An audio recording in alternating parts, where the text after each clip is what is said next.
ফালাকাটা ব্লকের চরতোরসা ডাইভারশন অবরোধ করল মহাসড়ক গণসংগ্রাম কমিটি। সকাল থেকে দুপুর 2টো পর্যন্ত প্রায় 4 ঘন্টা ধরে চলে অবরোধের জেরে বিপাকের নিত্যযাত্রী সহ স্কুল পড়ুয়ারা। ঘটনাস্থলে পৌঁছয় ফালাকাটা থানার পুলিশ। উল্লেখ্য, জাতীয় মহাসড়ক কর্তৃপক্ষের কোনো প্রতিনিধি ঘটনাস্থলে না পৌঁছানোয় ক্ষোভে ফেটে পড়েন আন্দোলনকারীরা। এরপর ঘটনাস্থলে যায় ফালাকাটা থানার পুলিশ এবং ব্লকের বিডিও। ডাইভারশন সংলগ্ন পথ সহ সেতু নির্মাণের দাবিতে এই অবরোধ আন্দোলন বলে জানা যায় গণসংগ্রাম কমিটির পক্ষ থেকে।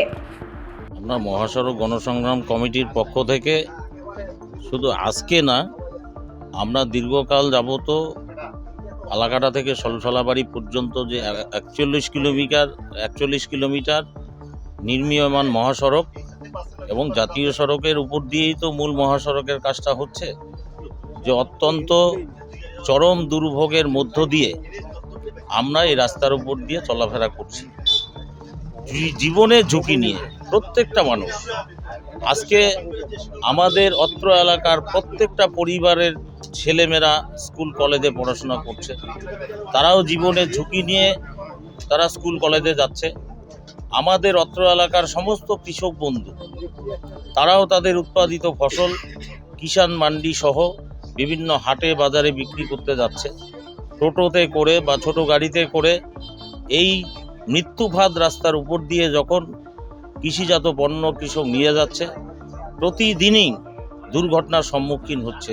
কৃষকের উৎপাদিত ফসল রাস্তায় উল্টে পড়ে নষ্ট হয়ে যাচ্ছে।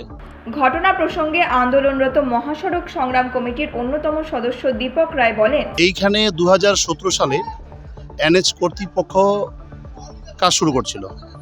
তারপরে আমরা কি দেখলাম, যে কাজ শুরু করার নামে এইখানে দীর্ঘ আজকে 2024-এর শেষ চলছে, দীর্ঘ 7 বছর ধরে যেভাবে টালবানা চলছে, তাতে এইখানে আমরা এখানকার যারা সাধারণ মানুষ, পথ চলিত মানুষ, আমরা কিন্তু এই মরণ ফাঁদের উপর দিয়ে প্রতিনিয়ত যেভাবে যাতায়াত করছি, এখানে কৃষক বাদ পড়ছে না, এখানে ছাত্র বাদ পড়ছে না, এখানে যুব থেকে শুরু করে সর্বস্তরের মানুষ জীবনের ঝুঁকি নিয়ে প্রতিনিয়ত আমরা কিন্তু এখানে চলাফেরা করছি।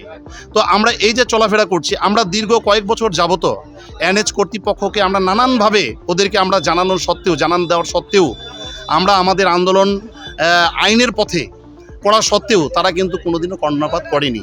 তাই এবার আমরা যেটা করছি, আইন অমান্য আন্দোলন এই জন্য আমরা করতে বাধ্য হচ্ছি। যেহেতু আইনের পথেও আমাদের আন্দোলনের কোনো সাড়া পড়ছে না, প্রভাব পড়ছে না, তার জন্য আমরা শেষ পর্যন্ত আইন অমান্য আন্দোলন আমরা এই পথ আমরা বেছে নিয়েছি।